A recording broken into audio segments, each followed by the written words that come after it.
So, good afternoon, everyone. And this is Mohan Dwadi on this side, and I'm a business consultant, digital entrepreneur. So, सभी को happy independence day का हार्दिक शुभकामनाएं। और आज हम 73 years of independence day मना रहे हैं। और इतने सालों से हमारे देश गुलामी में रहा, लेकिन हजारों साल के बाद हमारे देश को आजादी मिली है। तो ये बहुत आज का दिन बहुत खुशी का दिन है। और हमारे देश में सब कुछ है जो पूरे वर्ल्ड में नहीं है। हमारे यहाँ पर इतने डाइवर्सिफिकेशन है, जियोग्राफिकल डाइवर्सिफिकेशन। यहाँ पर आपको रेन फॉरेस्ट भी मिलेगा, ट्रॉपिकल रेन फॉरेस्ट भी मिलेगा, और यहाँ पर आपको डेजर्ट भी मिलेगा, माउंटेन भी मिलेगा। आपको यहाँ पर सब कुछ मिलेगा। और हमारे इंडिया का जो पावर है वो है यूथ पावर। 60 से 70% लोग हमारे इंडिया में यूथ है, जो कि इंडिया के लिए एक बहुत बेनिफिशियल साबित हो सकता है। और इसी के साथ बढ़ते हैं हमारे इवेंट की तरफ। आज हम स्पेशल गेस्ट को हमारे इवेंट में बुलाया है, जिसको सुनने के लिए बहुत लोग वेट करते रहते हैं। और he is a public speaker और इन्फ्लुएंसर, और उसके साथ एक रिनाउंड एडुकेटर भी है, और बहुत सारे इंस्टीट्यूशंस और कॉलेज में भी पढ़ाया जा रहा है, स्टडी पढ़ाते हैं। और इसके साथ ही was awarded as Swami Vivekananda youth icon. And जिस प्रकार से इंसान का कर्म होता है देश को सेवा करना, ही is a social activist of human welfare association. And he has completed his education from Patna, and semi-qualified chartered accountant and cost management accountant. He has also played national level cricket and has represented India in Malaysia. He started his career as a public speaker and conducted many seminars with ICAI and ICMAI in different states of India. And he got involved as an influencer, a trainer for soft skills. So इनका नाम है mister Sudhanshu Kumar. Sir को मैं grand welcome करूंगा हमारे इस session के बीच में। Welcome sir ji, and unmute yourself. Yourself. Hello Mohan.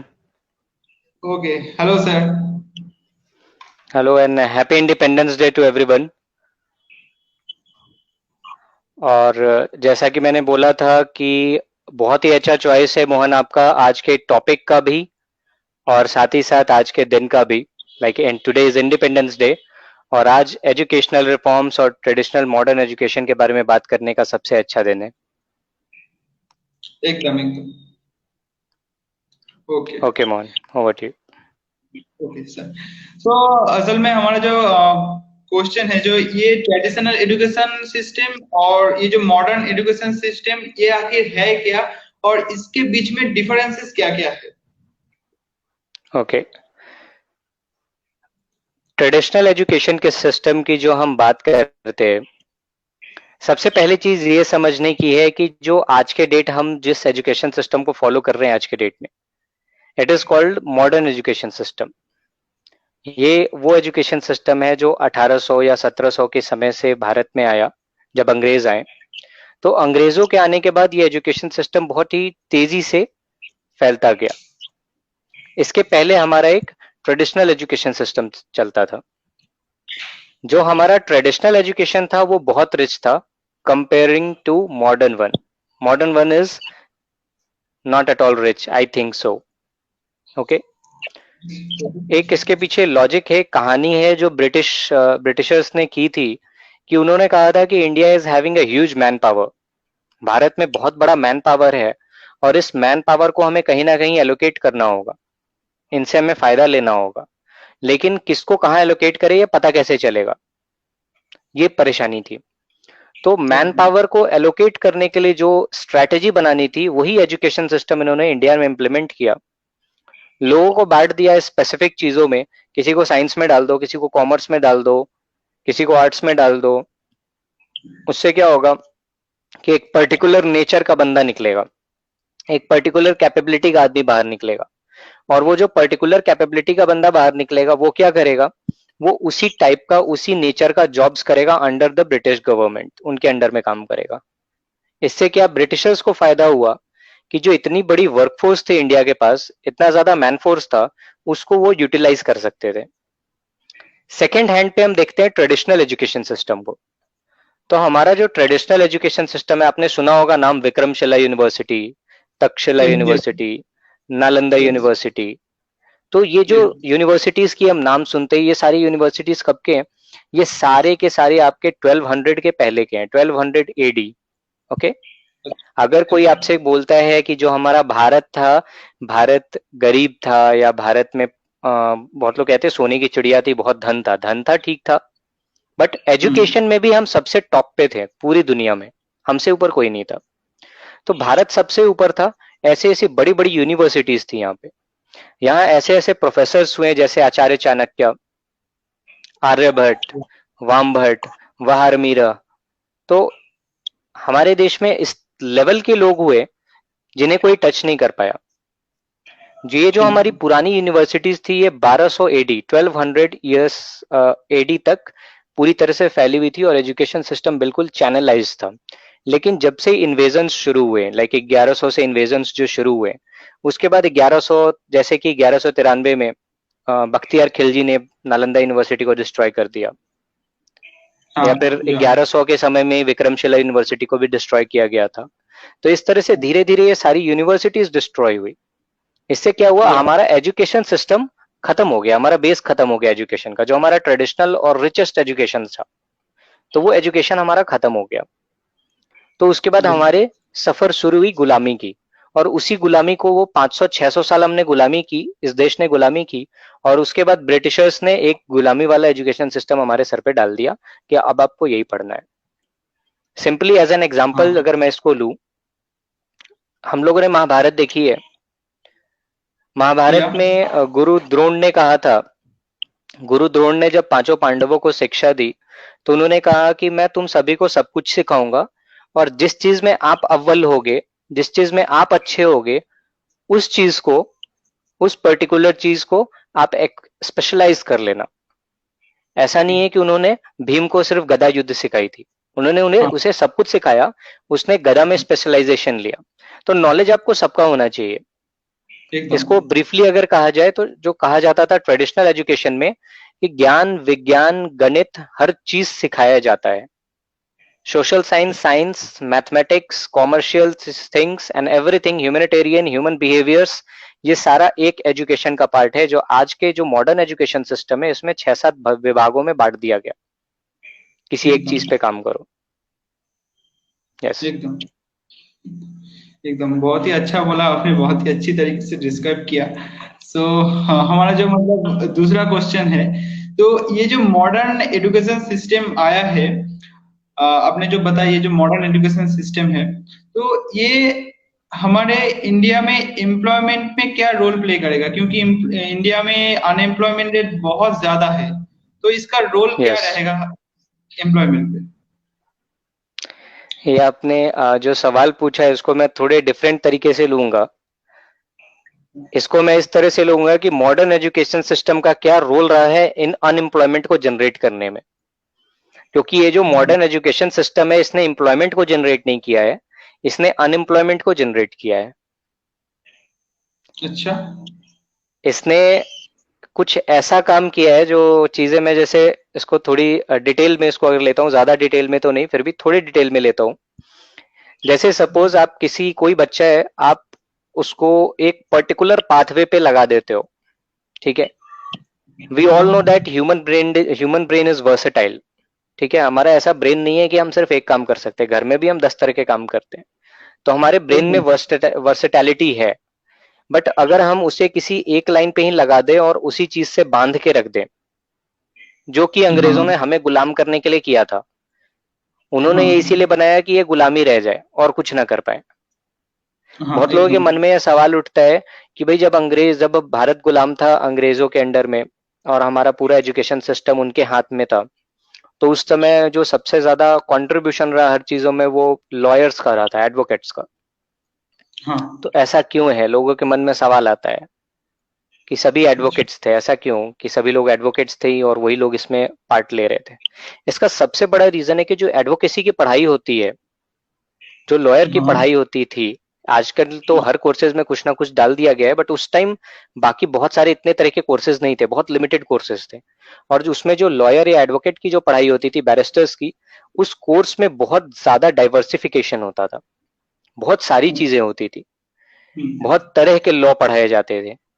तो उसमें क्या होता था, वो जो बंदा वो जाके पढ़ाई करता था एडवोकेट की, वो सिर्फ लॉ पढ़ के नहीं आता था, लीगल कॉन्सेप्ट्स नहीं पढ़ता था, वो सोशल और किस तरीके से लोग समाज में रहते हैं और कितनी चीजों से, जो क्योंकि लॉ ऐसी चीज है कि हर तरह की चीजों से कनेक्ट होता है, तो हर चीज का ज्ञान उसे लेना पड़ता था। जैसे आज मैं अगर मैं चार्टर्ड अकाउंटेंसी प्रोफेशन की बात करूं, हाँ।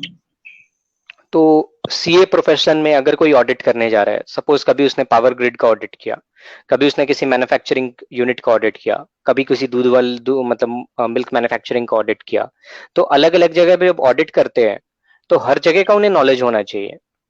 तो उसी प्रकार से एकदम। जो एडवोकेट्स होते हैं उन्हें हर सेक्टर का नॉलेज था, इसीलिए उस समय भी देश की आजादी की लड़ाई के लिए जो लोग खड़े हुए एजुकेटेड लोग, वो 90% एडवोकेट्स थे, क्योंकि उनके पास नॉलेज था। तो अच्छा। जो मॉडर्न एजुकेशन सिस्टम आया उसने क्या किया, लोगों को बांट दिया। कभी अच्छा। आपने अगर गौर किया होगा, बच्चों में हाँ। नफरत होती है। अगर 10th तक वो दोस्त होते हैं, 10वीं के बाद जब वो कॉमर्स और साइंस स्ट्रीम अलग अलग ले लेते हैं, तो आफ्टर 1 मंथ और 2 months if they meet each other, तो उन लोगों में एक नफरत की हीन भावना होती है, अरे तुम तो कॉमर्स वाले हो, हम तो साइंस वाले हैं, या वो बोलेगा तुम तो साइंस वाले हो, मैं तो कॉमर्स वाला हूँ। Getting me? तो ये या। तोड़ने की प्रक्रिया थी, ये तोड़ दिया उसको। ठीक है, 10 लोगों का एक जो ग्रुप था उसको हमने 3-4 भाग में तोड़ दिया। अब वो फिर आगे जाके टूटता है। कैसे टूटेगा? अभी तुमने साइंस लिया ना, अब साइंस लेके आगे बढ़ोगे, कोई सपोज केमिस्ट में जाता है, कोई ड्रगिस्ट में जाता है, कोई एमबीबीएस में जाता है, कोई बीडीएस में जाता है। अब इसमें भी 50 तरह के भाग बनाए और सबको इतना सेपरेट कर दिया कि दूसरे वाले से उसका कोई कनेक्शन नहीं होगा। मतलब जो एक लाइन में चला गया तो दूसरे लाइन से उसको कोई लेना देना नहीं है, दोनों अलग लोग हो गए।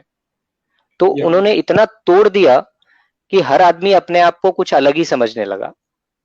अच्छा। जो बेसिक फंडामेंटल होता है, अब एम्प्लॉयमेंट पे इसको कैसे रिलेट करते हैं?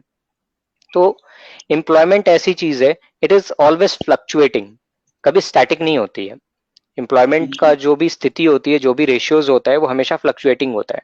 It depends on the market conditions, share markets, economical analysis, many things are affecting it. तो जब इतनी सारी चीजें आपके एम्प्लॉयमेंट को अफेक्ट कर रही होती हैं, और उस समय आप जॉब के लिए एक ही सिंपल एक सीधा सर्टिफिकेट लेके घूम रहे हो, सपोज आपके हाथ में एक बीकॉम का सर्टिफिकेट है, आप अकाउंटेंट हो, मार्केट में डिप्रेशन है, मार्केट में रिसेशन है, या मार्केट में स्टैगफ्लेशन है, क्या चल रहा है मार्केट में, पहले उसको समझना ज्यादा जरूरी है। अगर वो समझे बिना हम एक ही सिंपल तरह की डिग्री लेके घूमते रहेंगे तो वो जॉब हमें नहीं मिलेगी। Second part, modern education system में कम्युनिकेशन स्किल्स को वेटेज नहीं दिया गया, कम्युनिकेशन अच्छा। स्किल्स को साइड रखा गया हमेशा। मतलब अच्छा। हमने हार्ड स्किल्स पे फोकस किया और सॉफ्ट स्किल्स पे फोकस नहीं किया। नहीं। रीजन क्या था? जैसा मैंने बोला कि मॉडर्न एजुकेशन सिस्टम कौन लेके आए? ब्रिटिशर्स लेके आए। क्यों लेके आए? हमें गुलाम रखने को लेके आए, ताकि मानसिकता हो जाए गुलामी की। तो या। उसमें अगर कम्युनिकेशन स्किल्स दे देंगे तो वो तो बंदा सवाल उठा देगा, वो हाँ बोल एकदम। सकता है, क्योंकि सवाल तो सबके मन में आता है। कोई बोल नहीं हाँ। पाता सिर्फ इसलिए क्योंकि घबराहट होती है कि कहीं बोलेंगे तो 10 लोग क्या सोचेंगे। और अगर उसमें कम्युनिकेशन स्किल्स होगी, ये घबराहट खत्म होगी कि 10 लोग क्या बोलेंगे उससे मुझे फर्क नहीं पड़ता, तब तो वो सवाल उठाएगा। तो एकदम। मॉडर्न एजुकेशन सिस्टम ने एम्प्लॉयमेंट से ज्यादा अनएम्प्लॉयमेंट क्रिएट किया है, ये मेरा मानना है। अच्छा। अच्छा। अच्छा। बहुत ही अच्छी तरीके से आप डिस्क्राइब किया कि ये जो मॉडर्न एजुकेशन सिस्टम है, इसको मतलब अनएम्प्लॉयमेंट रेट को और भी मतलब बढ़ा सकते हैं, ये फ्यूचर मतलब आपके पॉइंट ऑफ व्यू से बहुत ही अच्छे से आपने डिस्क्राइब किया। तो मेरा जो तीसरा सवाल है, ये जो मतलब काफी सारे लोग बहुत बड़े बड़े जो बिजनेसमैन है, बहुत सारे जो एंटरप्रेन्योर्स है, तो उनकी लाइफ में ये मॉडर्न एजुकेशन सिस्टम क्या रोल प्ले करेगा? ओके, तो ये जो आपने क्वेश्चन पूछा बहुत अच्छा क्वेश्चन है। जैसे मैंने अभी पिछले क्वेश्चन का आपका आंसर दिया कि मॉडर्न एजुकेशन सिस्टम ने अनएम्प्लॉयमेंट ज्यादा क्रिएट किया, और हाँ, आपने जो ये सवाल पूछा कि जो बड़े बिजनेसमैन हैं, एंटरप्रेन्योर्स हैं, इनके रोल, इनके लाइफ में मॉडर्न एजुकेशन का क्या रोल था, तो एकदम। एक चीज पे मैं थोड़ा फोकस करना चाहूंगा, और इस चीज को आप भी मानोगे, हाँ। और बहुत स्पेसिफिक है कि जितने भी बड़े बड़े एंटरप्रेन्योर्स हैं और बिजनेसमैन हैं और सफल बिजनेसमैन हैं, उसमें से हाँ, more than 70 to 80% of the businessman और entrepreneurs, successful peoples, are not so educated as per the modern education system. या उनमें से काफी लोग ऐसे हैं जिन्होंने पढ़ाई नहीं की। या ओके। या तो एकदम एकदम। अगर ये पूछा जाए कि ये जो मॉडर्न एजुकेशन सिस्टम ये पिछले 50 साल से चल रहा था, 60 साल से चल रहा था, और या जिसपे सभी हमने अपने सबने स्टडी की, तो या उसमें से जो लोग सक्सेसफुल हुए, बहुत बड़े लोग हुए, बहुत बड़े एंटरप्रेन्योर्स निकले, उनके लाइफ में मॉडर्न एजुकेशन का क्या रोल था? तो मेरा मानना है कि मॉडर्न एजुकेशन नहीं, मॉडर्न एजुकेशन के अंदर छुपी हुई जो कुछ कुशलताएं थी ट्रेडिशनल एजुकेशन की, वो वर्क कर गई। अच्छा। यस। जैसे कि इसको आप सिंपली समझ सकते हो कि मॉडर्न एजुकेशन जो हम बात करते हैं, जैसे कि आज हमारी जो स्टडीज होती है, एक पर्टिकुलर कोर्स क्राइटेरिया होता है, पर्टिकुलर एकदम एग्जामिनेशन क्राइटेरिया होता है, हमें उस एकदम कोर्स को पूरा पढ़ना होता है, लाइन बाय लाइन उसे याद करना होता है, और एग्जाम में जाके उसे लाइन बाय लाइन लिखना होता है। टीचर उसे लाइन बाय लाइन चेक करते हैं और लाइन बाय लाइन नंबर देते हैं। एकदम एकदम अब एकदम। पॉइंट ये होती है कि जैसे हम चार्टर्ड अकाउंटेंसी भी, being semi qualified chartered accountant, हम भी जब वर्क करते हैं, तो किताब में अगर 4-5 डेटा दिया है और उस डेटा के बेसिस पे हम कुछ अकाउंटिंग कर रहे होते हैं, तो that is a simple thing, क्योंकि डेटा तो सामने लिखा होता है। बट हाँ जब उसी चीज को एकदम। आप मार्केट में करते हैं, तो उसमें it has 15 types of variance, more than 100 types of variance. कुछ एकदम गारंटी नहीं होती है कि जो सेल्स हो रहा है, जो सामान बिक रहा है किसी बिजनेस का, वो जरूरी नहीं है, या जो प्रॉफिट हो रहा है बिजनेस का, वो जरूरी नहीं है कि हमेशा एक जैसा होगा, या वो जरूरी नहीं है उसका ट्रेंड एक जैसा होगा। हर चीज को समझना होता है। तो एकदम। जो प्रैक्टिकलिटी है, जो प्रैक्टिकल नॉलेज है, वो कहीं है ही नहीं।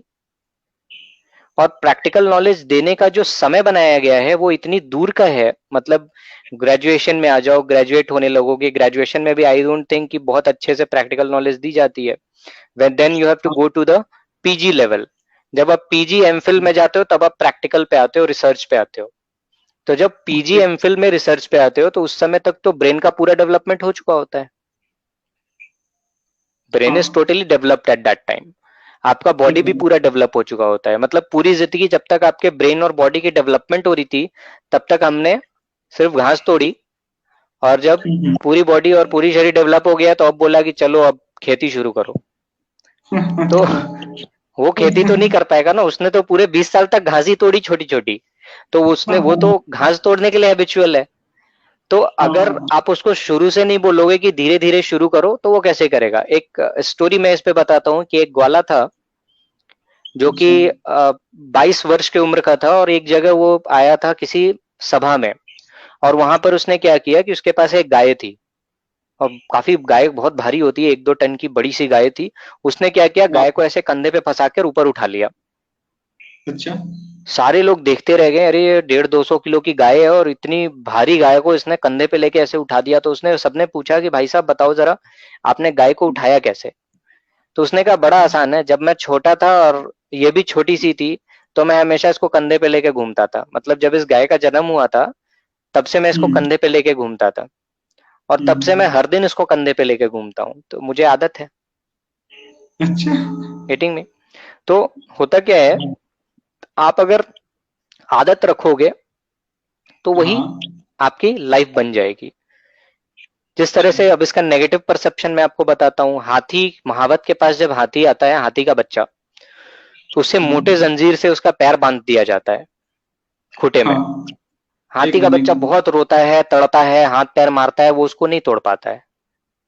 और इतनी हाँ मेहनत के बाद भी जब वो उसको नहीं तोड़ पाता है, तो वो समझ जाता है कि ये मेरे बस का नहीं है, मैं नहीं तोड़ पाऊंगा। और जब वही हाथी हजारों किलो का होकर इतना बड़ा सा हो जाता है, तब उस हाथी को एक पतली सी रस्सी से वो बांध के रखते हैं, और वो हाथी हाँ। कोशिश भी नहीं करता है उसको तोड़ने की, क्योंकि उसको पता है हम नहीं तोड़ पाएंगे।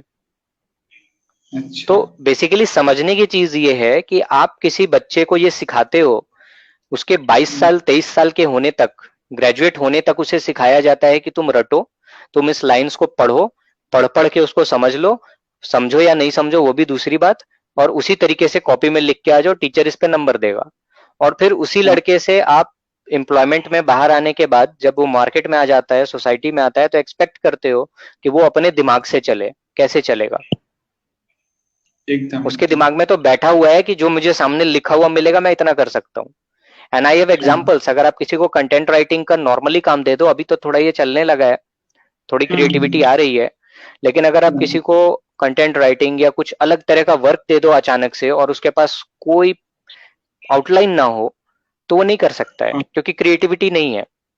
उसे पहले एकदम आउटलाइन एकदम। चाहिए, क्योंकि उसने सीखा हुआ है, किताब में पहले मिलता है एक बनाया हुआ, उसी पे हम हाँ, बनाएंगे, खुद का नया क्रिएट नहीं करते हैं। और इस पे मैं लास्टली क्वेश्चन जो आंसर होगा इसका, जो आपने क्वेश्चन किया, तो आपने पूछा कि सक्सेसफुल एंटरप्रेन्योर्स और बिजनेसमैन के लाइफ में एजुकेशन सिस्टम है, जो मॉडर्न एजुकेशन सिस्टम है, उसका क्या रोल रहा? आई विल से, हाँ, अच्छा हुआ कि वो उतना रिलेटेड नहीं थे मॉडर्न एजुकेशन सिस्टम से, तो इसमें मॉडर्न एजुकेशन का कोई रोल नहीं रहा। हाँ, उनके लाइफ की, उनके सोसाइटी की, घर परिवार से जो ट्रेडिशनल एजुकेशन आया था, उसका रोल जो बहुत रहा। एकदम एकदम एकदम। बहुत ही अच्छे। सो अब तो मतलब हाँ, बहुत ही अच्छी तरीके से डिस्कस करते हैं। और मेरा जो चौथा क्वेश्चन है वो है, ये जो रिसेंट रिफॉर्म्स एजुकेशन जो आया है, तो इसमें क्या क्या रिफॉर्म्स आया है और इसमें क्या क्या बेनिफिट्स है? ओके, ये आप इसको रिफॉर्म्स नहीं बोल सकते हैं, इसको एक शब्द बोला जाता है, घर वापसी। अच्छा। ठीक है, तो ये जो वर्ड है घर वापसी, हम लोग शायद अब पीछे की तरफ, जैसे हर चीज में पीछे की तरफ जा रहे हैं। पहले हम एंटीबायोटिक्स लेना पसंद करते थे, आज काढ़ा पी रहे हैं। हाँ, एकदम। पहले लोग जिम पे ज्यादा भरोसा करते थे, आज प्राणायाम पे ज्यादा भरोसा कर रहे हैं। हाँ, तो हाँ, इस तरीके से जो हम पीछे की तरफ बढ़ रहे हैं, तो हाँ, वो जो हमारी घर वापसी हो रही है धीरे धीरे, हम अपने बेसिक स्ट्रक्चर्स पे उतर के आ रहे हैं। तो उसी बेसिक स्ट्रक्चर पे हमारा एजुकेशन सिस्टम भी आई बिलीव कि कुछ हद तक उतर के उधर आया है। क्योंकि जैसा कि अच्छा, मैंने बोला, जो हमारा ट्रेडिशनल एजुकेशन सिस्टम था, मतलब नालंदा विश्वविद्यालय जिसे कहा जाता था विश्व का सबसे बड़ा विश्वविद्यालय था, और एकदम एकदम। उससे बेहतर नहीं था, क्योंकि वहां के द्वारपाल भी इतने ज्यादा जानकार होते थे, इतने नॉलेजेबल होते थे, कि बड़े बड़े स्कॉलर्स वहां पर आके उनसे बात नहीं कर पाते थे। तो जहाँ के गार्ड इतने हाईली क्वालिफाइड होते थे कि स्कॉलर्स उनसे बात करने के पहले सोचते थे, तो उस यूनिवर्सिटी के प्रोफेसर्स कहते हो कैसे होंगे। और उसी यूनिवर्सिटी के एक प्रोफेसर, आचार्य विष्णुगुप्त चाणक्य, जिनको मैं बहुत मानता हूँ, और हम्म, आचार्य विष्णुगुप्त चाणक्य जिनको आप बोलते हैं राजनेता, जो होते हैं राजनीतिज्ञ और हाँ, पॉलिटिकल साइंस के फाउंडर थे वो। ही वॉज अच्छा, one of the most brilliant person ever lived on this अर्थ, अच्छा। जिन्होंने एक छोटे से लड़के को उठाकर दुनिया का सबसे महान सम्राट बना दिया, Chandragupta Maurya. He was Maurya, the हाँ। Best politician ever lived on this earth. तो हाँ, आचार्य चाणक्य, चाणक्य नीति में बहुत फॉलो करता हूँ उनकी। तो वो जो हाँ, हमारी नीति थी, जो पुरानी नीति चली आई, जो पुराना हम्म, एजुकेशन सिस्टम था, जिसमें दम था, जिसमें जान थी, और जो हर किसी को बराबर समझता था, किसी को अलग नहीं समझता था, किसी को टुकड़ों में नहीं बांटता था, ये सबको एक साथ लेके चलता था, वो घर वापसी हमारी हुई है यहाँ पे।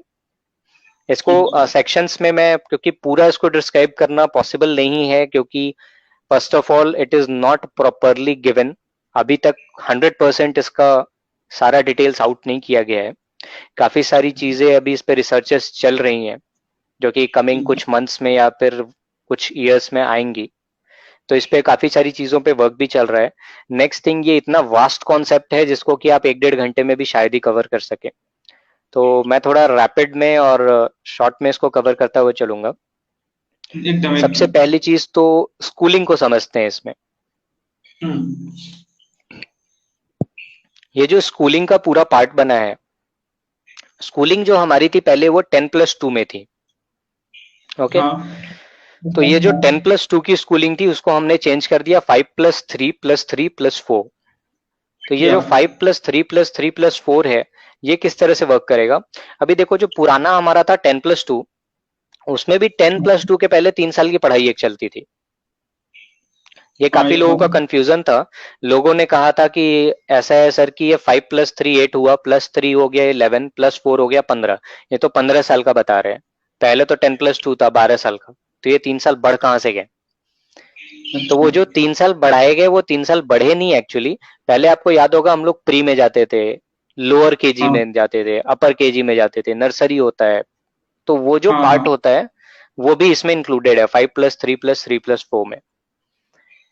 इसमें जो बेहतरीन चीजें क्या की गई है उसके बारे में मैं बताता हूँ। सबसे पहले तो जो शुरुआत का 5 साल है, 5 years, उस 5 साल में से जैसे फर्स्ट 3 years जो है उसको प्री स्कूल रखा गया है, जो आपका नर्सरी केजी होता है।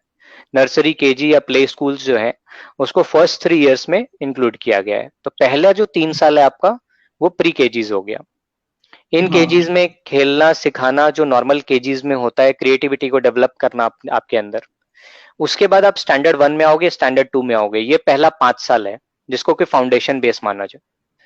तो इसमें क्या करते हैं, इसमें आपको बेसिक चीजें सिखाई जाएंगी जो ब्रेन डेवलपमेंट के काम आएंगी। अभी तक क्या सिखाया जा रहा था? अभी तक हमारा जो फोकस होता था, जो एजुकेशनल पैटर्न होता था, उसका फोकस होता था चीजों को कैसे रीड करना है, राइट करना है, बस इतना बताया जाता था। So reading and writing is just literacy. Education is something different. ये कहा जाता है, if someone is able to read and write, he is a literate person, is not educate. तो एजुकेटेड होना अलग चीज है, लिटरेट होना अलग चीज है। तो हमारा ये जो फाउंडेशन बेस होगा वो पहले 5 साल का होगा आपको एजुकेट करने के लिए। इसके बाद जो आया, अब सेकंड पे आते हैं, 5+3 पे। जो 3 पे आते हैं, ये जो 3 है वो स्टैंडर्ड 3 4 5, ये 3 साल की बात करता है। ये जो स्टैंडर्ड 5 तक की बात हो रही है, स्टैंडर्ड 5 तक या फिर इस पे स्टैंडर्ड 8 तक की भी बात हो रही है, वो जो पार्ट है पूरा, ये मातृभाषा में पढ़ाई जाएगी। I think one of the best decisions, because मैं ट्रैवल करता हूँ and recently I was in November, last year in November I was travelling Thailand, that was my solo trip. तो थाईलैंड में मैंने काफी सारे स्पेनिश, फ्रांस एंड ऑस्ट्रेलियन, हर तरह के लोगों से मिला हूं मैं। अप्रोक्स मोर देन 30-40 कंट्रीज के लोगों से मिला, बात किया। दे आर प्राउड टू से स्पेनिश और फ्रेंच। ओके, उन्हें बहुत खुशी होती है ये बोल के, और उन्हें पता है कि मुझे ये चीज समझ नहीं आ रही। मतलब जब वो आपस में बात कर रहे होते हैं या कह रहे होते हैं, फ्रेंड्स जो फ्रांस का लैंग्वेज उसमें बात कर रहे हैं या स्पेनिश में बात कर रहे हैं या लैटिन में बात कर रहे होते हैं, तो उन्हें पता है कि ये मुझे नहीं समझ आ रही है, मैं इंडियन हूँ, but still they are comfortable. वो कंफर्टेबल होते हैं अपने में। लेकिन वहीं पे अगर मैं खड़ा रहूंगा और मेरे साथ मेरा कोई बंदा साथ का खड़ा होगा जो कि भारतीय होगा, भारतीय मूल का होगा, तो मुझे हिंदी बोलने में संकोच होता है। मैं अपने बारे में नहीं बोल रहा हूँ, बट नॉर्मली लोगों को हिंदी बोलने में संकोच होता है, क्योंकि उन्हें लगता है पता नहीं सामने वालों को क्या समझ आएगा नहीं आएगा, क्या बोले कैसे बोले। अच्छा। ये तो मैंने बड़े लेवल पे कहा, अब थोड़े छोटे पे आ जाओ। सपोज कोई बंगाल में है, like you are from Bengal, तो कोई बंगाल में है, तो वहां पर क्या होगा, कोई बंदा बाहर का आ गया, ओके, तो वहां पर आपस में कोई बंगाली में बात कर रहा है, या फिर कहीं पे गुजराती में बात करना, या फिर आप अगर दिल्ली में चले जाओ, आप बंगाल के हो, आप दिल्ली में चले जाओ, तो दिल्ली में जाने के बाद ऑकवर्ड फील होता है कि बंगाली में बोलूं कि नहीं बोलूं, कोई समझेगा कि नहीं समझेगा। ठीक है, तो जो आपका रीजनल लैंग्वेजेस है उसकी रिचनेस खत्म हो गई थी, और वो रिचनेस खत्म होने के बाद क्या हो गया था, इंग्लिश जो कि बाहर से आया है, उस इंग्लिश को हमने अपना सबसे रिचेस्ट लैंग्वेज बना के रखा है कि इंग्लिश से अच्छा कुछ नहीं है। इंग्लिश में भी बोल सकता हूँ, लेकिन हमारा भी जो ये वेबिनार हो रहा है ये हिंदी में हो रहा है। इंग्लिश आप भी बोल सकते हो, लेकिन आप भी हिंदी में बोल रहे हो। मुझे भोजपुरी भी आती है, ओके, रीजनल लैंग्वेज है, आपको बंगाली भी आती है, but we are communicating in different languages. तो English is just a language, ये समझना बहुत जरूरी था। तो यहाँ पर जो ये चेंज हुआ कि 5वीं कक्षा तक की पढ़ाई या फिर 8वीं कक्षा तक की जो पढ़ाई होगी वो आपकी मातृभाषा में होगी। मतलब अगर बंगाल में स्कूल है तो बंगाली में, बिहार में है तो मगही, हिंदी, भोजपुरी, या गुजरात में है तो गुजराती, तमिल में है, तमिलनाडु में है तो तमिल, कन्नड़, जहां जहां जो जो स्पेसिफिक लैंग्वेजेस हैं उसके अनुसार पढ़ाई जाएंगी। इसके अलावा again kudos to Indian government, I think उन्होंने ये मेरे दिल की बात छीन ली कि उन्होंने स्टैंडर्ड 5th तक संस्कृत को और इसके आगे भी संस्कृत को हर जगह लगा दिया है। अच्छा। बिकॉज संस्कृत एक ऐसी लैंग्वेज है, संस्कृत से सुंदर कोई लैंग्वेज नहीं हो सकती। अच्छा। लेट मी टेल यू कि संस्कृत से अच्छी कोई लैंग्वेज नहीं हो सकती। It is the only one of its kind of language. अगर आप इंग्लिश भी बोलते हो तो एक साउथ इंडियन अगर इंग्लिश बोल रहा है और एक नॉर्थ इंडियन बोल रहा है, एक पहाड़ी बोल रहा है, तो सबके इंग्लिश में भी डिफरेंसेस होते हैं। हाँ, Like एकदम। suppose I am a North Indian, so the way of my talking in English, and suppose when I'm a South Indian, so I will talk like this accents come. Okay, I will talk हाँ, yum, yoke, okay, okay. This accent हाँ, comes. If a Bengali is also speaking English, the accent comes. तो जो English language है ना वो accent proof नहीं है, इसमें एसेंट अच्छा। आता है, जो बोलेगा उसका एसेंट आ जाएगा। हाँ, Sanskrit is the only language in the whole world in the universe जिसमें एसेंट नहीं आता है, प्योरेस्ट ऑफ ऑल। आप तिरुपति बालाजी चले जाओ, आप जम्मू में माता वैष्णो देवी के पास चले जाओ, ओके, आप हाँ, कन्याकुमारी चले जाओ, त्रिवेंद्रम हाँ, चले जाओ, जहां चले जाओ, हर जगह जब संस्कृत में श्लोक पढ़े जाते हैं तो कैसे पढ़े जाएंगे? वो एक ही तरीका होगा। इसी तरीका मतलब होगा। संस्कृत का जो श्लोक वो बोलने का तरीका होगा, जब वो बात करेंगे संस्कृत जो बोलने का तरीका, उसमें कोई एसेंट नहीं होता है, उसमें एकता होती है। और अच्छा। संस्कृत पढ़ना बहुत जरूरी है, संस्कृत बहुत ही मैंडेटरी है। मुझे खुद बहुत पसंद है, अपॉर्चुनिटीज नहीं मिली हमें, जो आप कमिंग इन जनरेशन होगा वो तो I think luckiest of all है, क्योंकि उन्हें हाँ, संस्कृत रेगुलरली क्लासेस में पढ़ने को मिलेगा और उनके लाइफ का पार्ट होगा। एंड एकदम। मुझे I am jealous, I am really jealous, मुझे जलन हो रही है उन लोगों से, क्योंकि वो आराम से संस्कृत को पढ़ेंगे और उनकी लाइफ का हिस्सा होगा ये, जो कि मुझे नहीं मिल पाया, या फिर हमारे साथ उतना कॉमन नहीं रहा शुरू में हमारे स्कूल डेज में। हाँ, तो दूसरी चीज ये हुई, पहली चीज जो मैंने बोली कि पहला जो 5 साल है, 5+3+3+4 में पहला जो 5 है उसमें 3 साल को बेस बना दिया है, जिसमें आंगनवाड़ी या प्री स्कूल्स होंगे। फिर क्लास 1 हाँ, क्लास 2 ये हमारा बेसिक्स होगा, बेसिक्स दिया जाएगा। फिर जो नेक्स्ट 3 इयर्स है उसमें क्या करेंगे, उसमें आपको जो भी चीजें पढ़ाई जाएंगी वो मातृभाषा में पढ़ाई जाएगी, संस्कृत में पढ़ाई जाएगी, और ज्यादा जो फोकस होगा वो मैथमेटिक्स, नॉट बेसिक मैथमेटिक्स जो हम लोग पढ़ते हैं, बट रीजनिंग, जो मैथमेटिकल रीजनिंग होता है या मेंटल मैथमेटिक्स होता है, मतलब आपके कैलकुलेशंस, रीजनिंग, ब्रेन डेवलपमेंट पे काम किया जाएगा। इसके बाद का ओके। जो 3 साल होगा, मतलब स्टैंडर्ड 6 टू स्टैंडर्ड 8, इस 3 साल में क्या किया जाएगा, ये 3 साल में आप इंग्लिश भी साथ में शुरू कर दोगे, इंग्लिश को भी जानना शुरू कर दोगे। और साथ साथ में क्या होगा, सेकेंड चीज, कि इन 3 सालों में एक नॉर्मल कोर्स करिकुलम चलेगा, मतलब इसमें कुछ बहुत अच्छा। स्पेशल नहीं है, नॉर्मल कोर्स करिकुलम चलेगा। अब इसके बाद जो हमारा होता था कि 10th होता था, उसके बाद स्ट्रीम चूज करो, वो खत्म हो गया, अब कोई स्ट्रीम नहीं है। जो अच्छा। हमारे ट्रेडिशनल एजुकेशन में था, कोई स्ट्रीम नहीं होता था, तो वो यहाँ पर भी खत्म कर दिया उन्होंने, ना कॉमर्स है, ना साइंस है, ना सोशल साइंस है, आर्ट्स है, कोई स्ट्रीम नहीं है। अब पूरा 9 to 12 एक पार्ट हो गया, ओके। ये। और इसमें क्या होगा, पूल्स बनेंगे और पूल्स में से आप अपना सब्जेक्ट सेलेक्ट कर लो। जैसे मुझे हिस्ट्री में बहुत बहुत पसंद है, मुझे हिस्ट्री, मैं कॉमर्स बैकग्राउंड से हूँ लेकिन मुझे हिस्ट्री बहुत अच्छी लगती है, अच्छा। ओके। तो मेरे साथ परेशानी ये थी कि मैं हिस्ट्री को बहुत चाहता हूँ, बहुत पसंद करता हूँ, लेकिन पढ़ नहीं सकता हूँ। क्यों? हाँ, रीजन हाँ, क्या है? क्योंकि मैं कॉमर्स बैकग्राउंड का हूँ। हाँ, सेकेंड हाँ, चीज, हाँ, आई हैव अ एकदम। Keen interest in psychotherapies, okay, in अच्छा। Psychology. Psychology one of the favourite subject है मेरा, मुझे जब टाइम मिलता है मैं ब्लॉग्स पढ़ता हूँ, साइकोलॉजी में बहुत रिसर्च करता हूँ। बट प्रॉब्लम अच्छा। मेरे साथ क्या है कि मैं साइकोलॉजी पढ़ नहीं सकता हूँ, रीजन क्या है? क्योंकि मैं कॉमर्स स्ट्रीम का हूँ। तो ये जो चीजें हमने फेस की, ये अब आगे हम्म। की जनरेशन फेस नहीं करेगी, क्योंकि वो कोई स्ट्रीम नहीं होगा अब 10th के बाद। अब 9 से एकदम। लेके 12 तक जो 5+3+3+4 का लास्ट 4 है, वो 4 साल, 9, 10, 11, 12, ये चारों साल आप अपने हिसाब से अपना पेपर सेलेक्ट करो। अगर आपको एकदम। बायोलॉजी पढ़ना है तो बायोलॉजी पढ़ो, बायोलॉजी के साथ मैथ्स पढ़ो, साथ में अकाउंट्स भी पढ़ लो और साथ में हिस्ट्री भी पढ़ लो, आपकी मर्जी। तो एकदम। एकदम। अब आप जो चाहते हैं, जिसमें आप अच्छे हैं, जो चीज आप पसंद करते हैं, आप वो पढ़ सकते हैं। ये हुई हमारी स्कूलिंग की बात। इसमें एक और बहुत अच्छी चीज की गई है, now the report card will be 360 degree, मतलब इसका मतलब हो गया कि ये जो रिपोर्ट कार्ड होगा, जो रिपोर्टिंग की चीजें होंगी, इसको बहुत ही सोफिस्टिकेटेड, जो पहले बहुत ही मेस होता था, उस मेस को खत्म कर दिया गया। पहले क्या होता था, टीचर बच्चे को जज करता था कि कितना याद करके आते हो, वो सुनाओ मेरे को, नहीं सुनाया बच्चा गंदा है, खराब है। अभी हाँ क्या हाँ हाँ, होगा, एकदम। बच्चे की पर्सनालिटी क्या है, बच्चा कितना समझ सकता है, कितनी चीजों को समझ पा रहा है। और इंटरपर्सनल रिलेशनशिप एक बहुत बड़ी चीज होती है, जो कि लोग जॉब में आने के बाद सीखते हैं। ये यहाँ पर बहुत बड़ी कमजोरी है। तो एक बहुत अच्छी चीज है कि इंटरपर्सनल रिलेशनशिप भी स्कूल्स में सिखाया जाएगा। कैसे? क्योंकि आपका जो रिपोर्ट कार्ड होगा, उसमें आपके क्लासमेट्स भी आपको मार्किंग देंगे। अच्छा। तो अगर आपके क्लासमेट्स आपको मार्किंग दे रहे हैं, तो आपका हाँ, इंटरपर्सनल ग्रोथ भी हो रहा है। एकदम एकदम। तो ये स्कूलिंग का पार्ट हो गया। अब हम आते हैं कॉलेजेस पे। तो कॉलेजेस में एक अच्छी चीज की गई है, काफी सारे लोग इस चीज को लेके परेशान होते थे, लाइक 1-2 साल कॉलेज हुआ, उसके बाद कॉलेज छूट गया।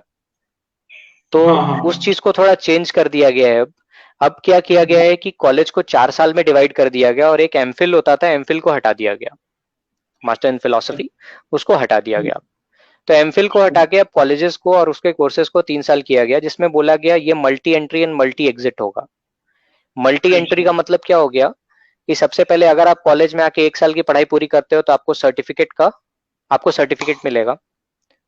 लाइक हाँ। सपोज आप किसी पर्टिकुलर ह्यूमन ह्यूमन बिहेवियर पे आप काम कर रहे हो, तो सर्टिफिकेट इन ह्यूमन बिहेवियर 1 साल किया, तो 2 साल किया तो डिप्लोमा इन ह्यूमन बिहेवियर, 3 साल किया तो degree bachelors in human behaviour.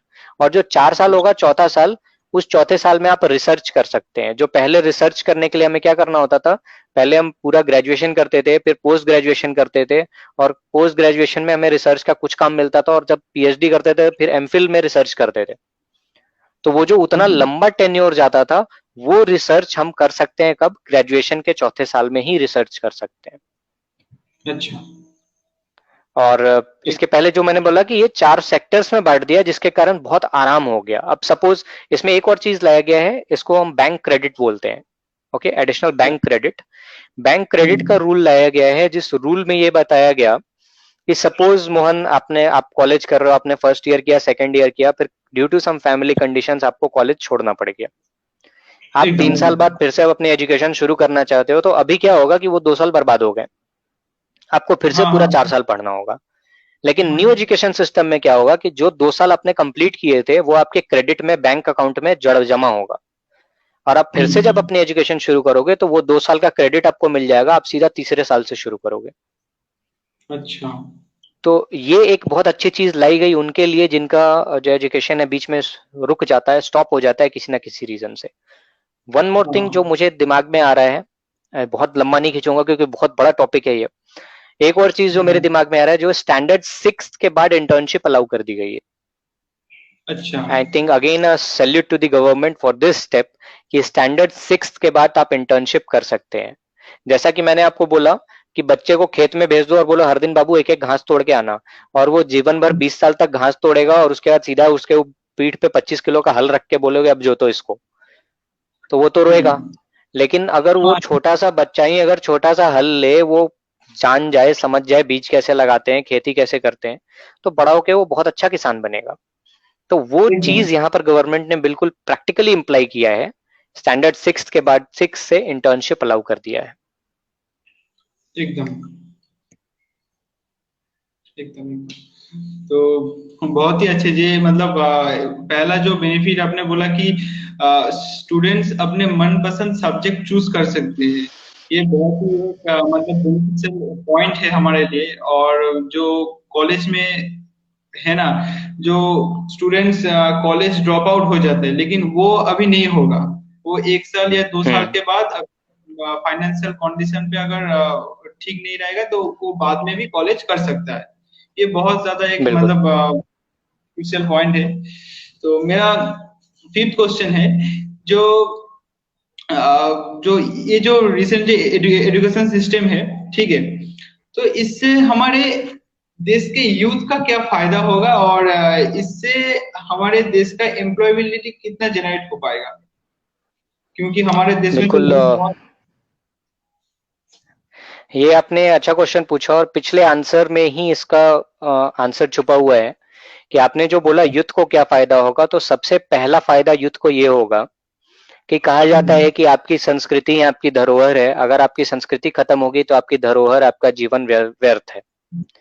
तो जब तक आप अपनी मातृभाषा को नहीं जानते हैं, अपने मदर टंग को नहीं जानते हैं, मैं हिंदी में अच्छे से बात कर रहा हूँ, मैं अपने मातृभाषा को जानता हूँ, even I can talk in English and I can talk in a fluent manner, हाँ ठीक है। एकदम। तो मैं इंग्लिश कितनी भी अच्छी बोल लूं, अगर मैं हिंदी अच्छी नहीं बोल सकता हूँ, मैं मातृभाषा को नहीं समझ सकता हूँ, मैं अपने परिवार को नहीं समझ सकता हूँ, तो हाँ वो एक सक्सेसफुल आदमी नहीं होता है। आज आप जॉब के लिए जाते हो तो पूछा जाता है कि आप अपने लोकेलिटी को कितना समझते हैं पहले, बिकॉज हर चीज एकदम। पर्सनल नेचर पे आज वर्क कर रहा है, सोशल नेचर पे आज वर्क कर रहा है।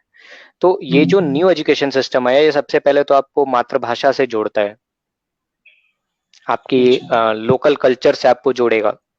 सेकेंड चीज क्या है कि यहाँ पर उस युद्ध के लिए एक स्कोप दिखाई दे रहा है, जो एक इंडिया में बहुत बड़ा युद्ध है, बहुत बड़ा पार्ट ऑफ युद्ध है, जो कि इंग्लिश बोलने में परेशान है। वो या स्पोकन इंग्लिश के क्लासेस करने में परेशान है, उसे लगता है कि इंग्लिश अगर नहीं आती तो कुछ नहीं आता, और लोग इस तरह की ट्रीटमेंट देते हैं उन्हें काफी जगह पे, और इस कारण से वो इतने ज्यादा परेशान हो गए हैं कि दे आर फ्रस्ट्रेटेड, और सुसाइड्स के भी केसेस आ रहे हैं, हाँ क्योंकि हाँ वो या बोल नहीं पा रहे, इंटरेक्ट नहीं कर पा रहे। तो ये जो एक चीज लाई गई कि स्टैंडर्ड 5th तक या प्रिस्क्राइबली स्टैंडर्ड 8th तक मातृभाषा में पढ़ाया जाएगा, तो इससे एक ये दूरी, ये परेशानी यूथ की दूर हो जाएगी कि नहीं, इंग्लिश ही बोलना है ऐसा कुछ नहीं है, आप मातृभाषा में भी काम कर सकते हो। सेकेंड चीज, स्टैंडर्ड 6 से इंटर्नशिप शुरू कर दी गई, तो इससे क्या होगा, प्रैक्टिकल एक्सपोजर बढ़ेगा। प्रैक्टिकल अच्छा। एक्सपोजर बढ़ेगा तो आप हर तरह का काम कर सकते हो। या practical exposure is everything I think. एकदम। नेक्स्ट चीज यूथ के लिए अगला फायदा, क्योंकि हमारे देश में क्या है कि बहुत वर्सेटैलिटी है, बहुत तरह की चीजें होती हैं। कितने जगह ऐसा होता है, जैसे फेनी आया था आपका ओडिशा में, साइक्लोन, तो साइक्लोन में कितने लोगों की नाव टूट गई, कितनों के घर टूट गए, बहुत कुछ हुआ। तो उसमें एकदम। क्या हुआ, बहुत से बच्चे थे जो कॉलेज में पढ़ रहे होंगे, बहुत से बच्चे जो कॉलेज में कुछ कोर्सेज कर रहे होंगे, तो घर बार टूटने के कारण, किसी की मृत्यु होने के कारण उन्हें पढ़ाई छोड़नी पड़ी। तो वैसे लोग फिर जब जाते हैं तो उनकी तो कोई गलती नहीं है, क्यों ऐसा हुआ, बट फिर भी उन्हें फिर से नया शुरू करना पड़ता है, सारे पैसे बर्बाद हो गए, सारा समय बर्बाद हो गया। तो या उन लोगों के लिए यूथ के लिए एक अलग अपॉर्चुनिटी है कि ऐसी कोई दिक्कत नहीं आएगी। नेक्स्ट चीज, एक परेशानी एक और रहती थी यूथ में कि अगर उन्हें किसी चीज का सर्टिफिकेट चाहिए होता था तो सिर्फ सर्टिफिकेट के लिए अप्लाई करते थे, अगर डिप्लोमा करना होता तो सिर्फ डिप्लोमा के लिए अप्लाई करते थे, बैचलर्स लेना होता तो सिर्फ बैचलर के लिए अप्लाई करते थे, और रिसर्च कभी और करते थे। तो वो सबको हाँ इंटीग्रेट कर दिया गया। हाँ अब ऐसी दिक्कत एकदम। नहीं है कि आपको तोड़ तोड़ के करना पड़ेगा। अच्छा। तो ये सारी चीजें का फायदा मिला है यूथ को। और जहां तक बात रही एम्प्लॉयमेंट की, तो आई थिंक जो फायदे मैंने अभी बताए, उसके बाद एम्प्लॉयमेंट अपने आप इंक्रीज होगी, क्योंकि जो बंदा स्टैंडर्ड 6 के बाद से इंटर्नशिप करेगा, उसकी जो हाँ क्वालिटी होगी, एक मैं समय लूंगा, बस 1 मिनट का एक एग्जांपल दूंगा अबाउट अशोक लेलैंड। अशोक लेलैंड ने, रुद्रपुर एक गांव है उत्तराखंड का, तो उत्तराखंड का एक गांव है रुद्रपुर, उसको उसने गोद ले लिया। अशोक लेलैंड कंपनी है जो आप बस बस और ट्रक बनाती है, आपने देखा होगा, आर्मी के ट्रक्स भी हाँ। बनाती है अशोक लेलैंड। तो अशोक लेलैंड ने उसको हायर कर लिया, उस पूरे गांव को खरीद लिया, मतलब गोद ले लिया, और वहां पर उन्होंने प्री स्कूल से लेके हाई स्कूल और अपनी कंपनी सब कुछ बना दी, कंपनी भी बना दी, अपनी फैक्ट्रीज भी बना दी। अब वो क्या करते थे कि बच्चों को स्कूल में डालते थे, स्कूल में उनको बेसिक सिखाते थे, और जब जैसे ही बच्चे बड़े होते थे, 8 9 10th में आते थे, उसके बाद जैसे ही वो 11 12th में आते थे तो वो साइंस लेते थे, मैकेनिक, ये पीसीएम पीसीबी, ये वाला जो पुराना पार्ट चल रहा था, वो पार्ट लेते थे, और उसी के साथ साथ उनको ट्रेनिंग भी देनी शुरू कर देते थे वो। तो अच्छा। उससे क्या होता था कि नॉर्मली जो कॉलेजेस में क्या होता है, 3 साल उन्हें किताब में पढ़ाते हैं और 1 साल की ट्रेनिंग देते हैं, वो इंजीनियर्स और कोई ऐसे इंजीनियर जो कि 5 साल लगातार बैठ के ट्रेनिंग किया जिन्होंने, दोनों में कौन बेहतर होगा? जिन्होंने 5 साल ट्रेनिंग की, ऑब्वियस सी बात है। तो जो पांच ऑब्वियसली। साल 6 साल की ट्रेनिंग अपनी पढ़ाई के साथ करते हुए आया, वैसे जो इंजीनियर्स निकले और उन्हीं को अपनी फैक्ट्री में उन्होंने जॉब दिया, तो वहां पर क्या हुआ कि एम्प्लॉयबिलिटी उनकी बनी हुई है, एम्प्लॉयमेंट मिल रहा है, क्योंकि उनके पास एक्सपीरियंस है। Experience counts, of course experience counts. और अगर स्टैंडर्ड 6 से एक्सपीरियंस मिलना शुरू हो जाए तो then it counts a lot. एकदम एकदम एकदम। तो हम बहुत ही अच्छे। और जैसे कि आपने बताया कि यूथ को काफी सारा बेनिफिट होगा ये एम्प्लॉयबिलिटी को जनरेट करने के लिए। और ये तो आपने मतलब जो रिसेंट रिफॉर्म्स एजुकेशन है उसको मतलब क्या क्या बेनिफिट्स है वो भी बताया और क्या क्या चेंजेस आए वो भी बताया। और ये जानना चाहते हो कि और भी क्या डेवलपमेंट लाया जा सकता है इस एजुकेशन सिस्टम में, और हो सकता है कुछ मतलब डेवलपमेंट का। एजुकेशन में जो सिस्टम अभी लाया गया है, अभी तो सबसे पहली चीज है कि अभी इसे पूरी तरह से लाया नहीं गया है, क्योंकि इसका जो इम्प्लीमेंटेशन डेट है वो 2021 या 2022 या फिर 2023 से इसे इम्प्लीमेंट कर दिया जाएगा। मतलब हाँ 21-22 के सेशन में या अगले साल के सेशन में इम्प्लीमेंट हो जाएगा या 22-23 में हो जाएगा। तो या 1-2 साल में ये इम्प्लीमेंट होगा, तो अभी इसमें काफी सारी चीजें और भी चेंज होनी है। अच्छा। नेक्स्ट इसमें कुछ कुछ ऐसी चीजें हैं जो कि काफी बड़े लेवल पे काम करेंगी, जैसे कि कॉमन एप्टीट्यूड एग्जाम्स होंगे, सारी यूनिवर्सिटीज एक सिंगल रेगुलेटर के अंडर में काम करेंगे। यूनिवर्सिटी को क्राइटेरियाज दिए जाएंगे, जो क्राइटेरिया फुलफिल नहीं करेगी उसको 15 साल के लिए, या उसमें एक सेक्शन बनाया गया है कि उनको बैन कर दिया जाएगा उन यूनिवर्सिटीज को। तो बहुत सारी क्राइटेरियाज लाया गया है एजुकेशन को रेगुलेट करने के लिए। इसके अलावा अगर मुझसे पूछा जाए कि और क्या चेंजेस लाया जा सकता है, तो हाँ आई बिलीव कि जितना वेटेज हम ये बुक्स में जो लिखी हुई चीजें हैं उनको देते हैं, उतना ही वेटेज हमें हेल्थ को भी देना चाहिए, बॉडी स्ट्रक्चर एकदम। को भी देना चाहिए, हर चीज को देना चाहिए। तो एजुकेशन का जो पार्ट है उसमें प्राणायाम, योग, हमारा जो मार्शल आर्ट्स है, बट्टुकलरई, एकदम एकदम। ऐसे जो मार्शल आर्ट्स हैं इन सब चीजों को भी उसमें डालना चाहिए। डांस फॉर्म्स जो है हमारे पास, कथक, कुचिपुड़ी, ये भी नॉर्मल एजुकेशन सिस्टम का पार्ट होना चाहिए। हर किसी को सीखने को ये मिलना चाहिए, इसके लिए अलग एजुकेशन में घुसने की कोई जरूरत ना पड़े। और सेकेंड चीज कि हमारा जो हिस्ट्री है, we all know it is very much fabricated. तो जो बेस हिस्ट्री है उस पर थोड़ा और रिसर्च हो, थोड़े बुक्स को चेंज किया जाए, अच्छा। और काफी इन डेप्थ जाके हम थोड़ा अपनी ट्रेडिशनल हिस्ट्री को भी पढ़ें। जो हमारा पौराणिक इतिहास है उसको भी जाने। हमारा जो इतिहास हम जो पढ़ते हैं, it starts from 1200 and it ends at 1900, अच्छा। 1947 यू कैन से। तो 1200 से हाँ हम शुरू करते हैं और 1947 में खत्म होते हैं। और जैसा कि मैंने सबसे शुरू में आपको बताया कि हमारा जो ट्रेडिशनल एजुकेशन था वो सबसे पहले कब खत्म हुआ, 1200 में खत्म हो गया।